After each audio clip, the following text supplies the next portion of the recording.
नमस्कार, मैं नेहा जैन, सहायक आचार्य भूगोल, श्री प्रताप सिंह बारहट राजकीय स्नातकोत्तर महाविद्यालय शाहपुरा भिलवाड़ा।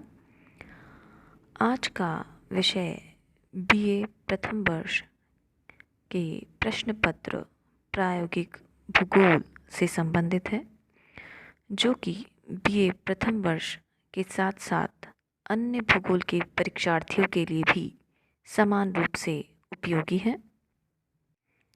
आज का विषय है मानचित्र कला की सामग्री एवं उसके उपकरण। भूगोल में सर्वेक्षित क्षेत्रों का मानचित्र तैयार करना और सर्वेक्षण के बाद सबसे महत्वपूर्ण कार्य मानचित्र को बनाना ही है। क्षेत्र पुस्तिका में अंकित माप और अन्य विवरणों के आधार पर मानचित्र तैयार किए जाते हैं। मानचित्र तैयार करते समय हमें विभिन्न प्रकार के उपकरणों की आवश्यकता होती है। सर्वेक्षण मानचित्र, मानचित्र पुनरुत्पादन तीनों प्रक्रियाओं से संबंधित तकनीकों एवं उपकरणों की समुचित जानकारी होना आवश्यक होता है, जिससे कि मानचित्र का निर्माण उत्कृष्ट स्तर का हो और अपनी आवश्यकताओं के अनुरूप हो। स्वच्छ सुंदर मानचित्रों की रचना हेतु न केवल आवश्यक सामग्री की आवश्यकता होती है, बल्कि मानचित्रकार को मानचित्र कला की समस्त तकनीकों का सही ज्ञान और उनके प्रयोग करने की विधि आना भी आवश्यक होता है। मानचित्र कला में काम आने वाली सामग्री और उपकरणों को हम कुछ भागों में बांट सकते हैं। मानचित्र कला की सामग्री इस प्रकार है।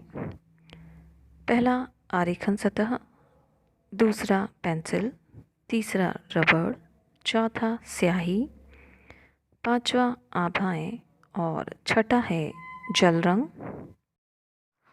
आरेखन सतह। आरेखन सतह से तात्पर्य उस समतल सतह से है जिस पर मानचित्र बनाया जाता है, जैसे कि कागज, अनुरेखण कागज, अनुरेखण कपड़ा, प्लास्टिक अथवा धातु की चादर, लकड़ी का तख्ता या दीवार आदि।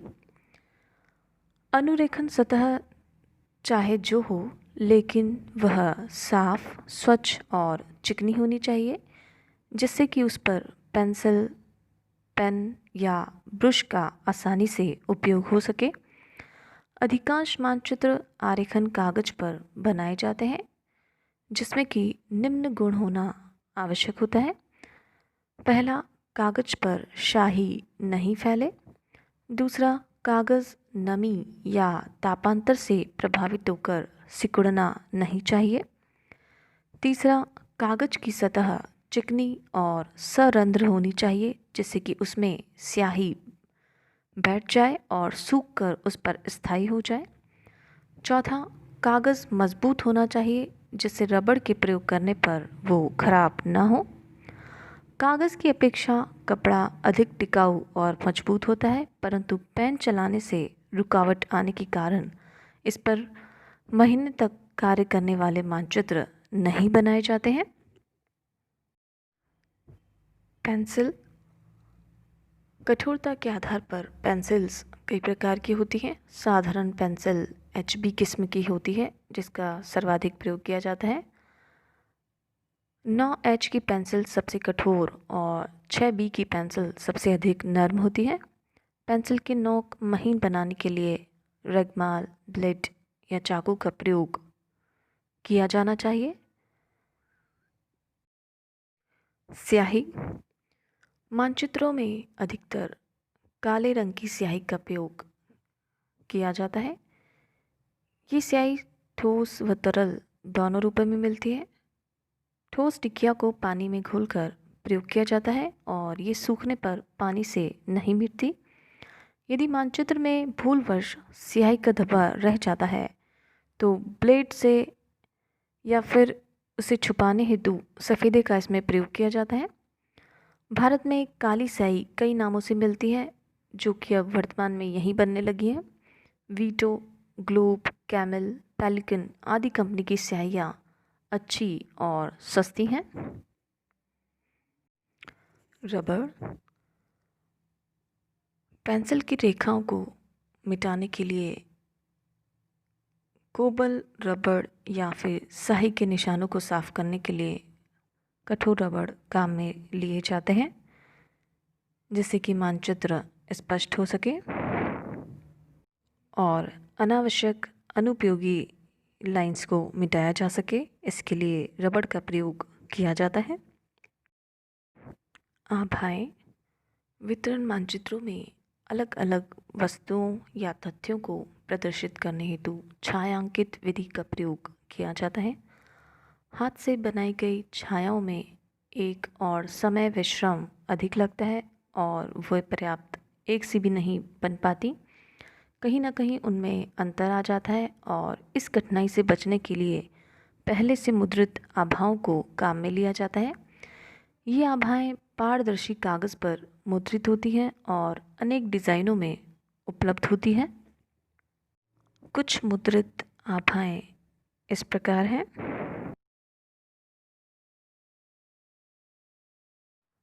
जल रंग, इनका उपयोग रंग भेदी मानचित्र बनाने में किया जाता है। विभिन्न आभाओं वाले अच्छे किस्म के रंग पेंसिल, सूखी टिकिया या पेस्ट के रूप में मिलते हैं। मानचित्र कला के उपकरण इस प्रकार हैं। अनुरेखण मेज़, इस मेज़ की सहायता से हम पहले से बने हुए नक्शों को अनुरेखित कर सकते हैं। यह सागवान की लकड़ी का बना होता है, जिसके ऊपर पारदर्शी कांच की एक चादर होती है। इसके नीचे बिजली का एक बल्ब या ट्यूब लगा होता है और बल्ब जलाने पर कांच पर फैले मानचित्र का प्रतिबिंब उसके ऊपर रखे गए कागज़ पर पड़ता है, जिस पर पेंसिल फेरने से अनुरेखित मानचित्र तैयार हो जाता है। मेज़ के अंदर की ओर सफ़ेद रंग किया जाता है, जिससे कि परावर्तन द्वारा अधिक प्रकाश प्राप्त हो सके। आरेख पट तथा आरेख पिन, मानचित्र आरेख पट पर रखकर बनाए जाते हैं। आरेख पट तथा उसकी टी सुखाई गई कोमल लकड़ी की बनी होती है, जिससे मौसम के परिवर्तन का इस पर कोई प्रभाव नहीं होता। इसकी टी स्क्वायर की अंग्रेज़ी के टी अक्षर के समान होता है और इसे इसी टी स्क्वायर नाम से पुकारा जाता है, जैसा कि चित्र में दर्शाया गया है। इसकी मदद से आरेख पट के किसी भी किनारे के समानांतर रेखाएं खींची जा सकती हैं। कागज़ को आरेख पट पर स्थिर रखने के लिए आरेख पिनों की आवश्यकता पड़ती है, जिन्हें पट के नीचे की ओर या बराबर में गाड़ा जाता है। पिन के स्थान पर सेलोफेन टेप का भी प्रयोग किया जाता है। सेट स्क्वायर्स, ये प्लास्टिक के बने त्रिभुजाकार आकृति के होते हैं और सेट का एक त्रिभुज समभुज होता है और सेट के दोनों त्रिभुज मिलकर समानांतर रेखाएं तथा लंब खींचने के काम आते हैं। ये दो प्रकार के होते हैं, साधारण सेट स्क्वायर्स और दूसरा है समायोजनी सेट स्क्वायर्स। इनके किनारों पर सेंटीमीटर और मिलीमीटर के निशान अंकित होते हैं। समायोजनी सेट स्क्वायर्स इस प्रकार से निर्मित होते हैं कि उन्हें 45 डिग्री से 90 डिग्री के मध्य किसी भी कोण पर कसा जा सकता है। समानांतर रेखक, ये दो प्रकार के होते हैं, पीतल समानांतर रेखक और दूसरा है दंड समांतर रेखक। पीतल समानांतर रेखक में दो पटरियां होती हैं जो एक दूसरे से चलनशील क्लिप द्वारा जुड़ी हुई रहती हैं और इन क्लिपों को आवश्यकता के अनुसार फैलाकर समांतर रेखाएं खींच सकते हैं। फ्रेंच वक्र तथा लचीले वक्र, मानचित्रण में अक्षांश देशांतर तथा अन्य आकृतियों के लिए वक्र रेखाएं खींचनी पड़ती हैं, जिसके लिए फ्रेंच वक्रों का उपयोग किया जाता है। ये सेलुलोइड की पतली चादर को काटकर बनाए जाते हैं, जो कि चित्र में भी दर्शाए गए हैं कि ये किस प्रकार के होते हैं और कैसे दिखते हैं। लचीले वक्र एक विशेष प्रकार के रबड़ की छड़ से बनाए जाते हैं और इसकी आकृति कमर में बांधी जाने वाली पीटी की समान होती है। इसे कागज़ पर किसी भी आकृति में मोड़कर रखा जा सकता है।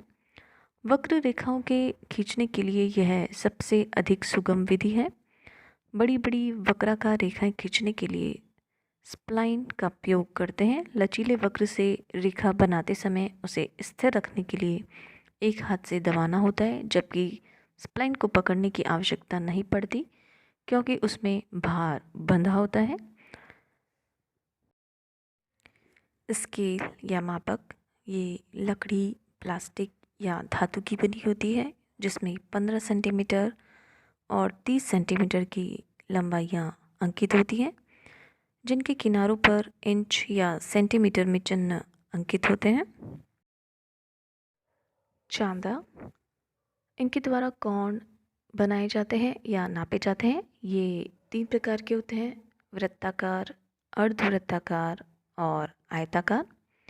वृत्ताकार चांदे पर 360 डिग्री अंश तक के निशान होते हैं, जबकि अर्धवृत्ताकार चांदी पर 180 डिग्री अंश तक के निशान होते हैं। आरेखन पेन, इनका प्रयोग मानचित्र को स्याही से पक्का करने के लिए किया जाता है। जैसे कि चित्र में भी कुछ आरेखन पेन दिखाए गए हैं। ये क्रमशः लाइनिंग पेन, डबल या rod pen, border line pen, swivel nib pen, curve या कंटूर पेन और डॉटिंग पेन चित्र में दिखाए गए हैं। इनकी उपयोगिता इनके नाम से ही सिद्ध होती है कि ये किस काम में आते हैं। जैसे बॉर्डर लाइन पेन बॉर्डर बनाने के काम आता है, लाइनिंग पेन लाइन बनाने के काम में लिया जाता है, कर्व कंटूर पेन कर्व बनाने के काम में लिया जाता है, डॉटिंग पेन डॉट्स बनाने के लिए प्रयोग में लिया जाता है। प्रकार और डिवाइडर्स, प्रकार लोहे या पीतल के बने होते हैं और इसमें सेक्टर जोड़ हुए होते हैं। ये कई प्रकार के होते हैं, जैसे कि pencil compass, beam compass, rotating compass आदि। पेंसिल व इंक प्रकारों से क्रमशः पेंसिल और शाई से वृत्त बनाए जाते हैं और कुछ प्रकार और डिवाइडर्स चित्र में दर्शाए गए हैं। डिवाइडर्स 2 प्रकार के होते हैं: साधारण तथा आनुपातिक। साधारण डिवाइडर्स प्रकार के समान होता है, परंतु इसकी दोनों भुजाओं में सुई लगी होती है। आनुपातिक विभाजन के दोनों सिरे मध्यवर्ती भाग पर एक पेच से कसे हुए होते हैं। पेच को ऊपर नीचे घुमाने पर एक सिरा अधिक खुलता है और दूसरा कम। यह एक निश्चित अनुपात में होता है। इसका उपयोग मानचित्रों के विवर्धन और लघुकरण के लिए किया जाता है। अक्षर लेखन यंत्र, मानचित्र में लेखन कार्य अति आवश्यक होता है। अक्षरों को लिखने के लिए विशेष प्रकार के निब्स की आवश्यकता होती है, जिससे हाथ से लिखे अक्षर सुंदर और समरूप हो सके। इन निबों की नोक गोल अथवा कलम के समान कुछ कटी होती हैं। अगर बारीक अक्षर लिखने हैं तो क्रॉकविल का प्रयोग इसमें किया जाता है।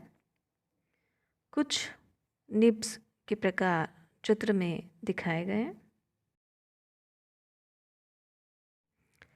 इस प्रकार मानचित्र कला में दक्षता प्राप्त करने के लिए तकनीकों और उपकरणों का उपयोग होता है। इसमें प्रत्येक का अपना एक निजी महत्व है। एक उपकरण के अभाव में दूसरे से उसकी कमी पूरी नहीं हो सकती। ये सभी मानचित्रकार के लिए आवश्यक होते हैं।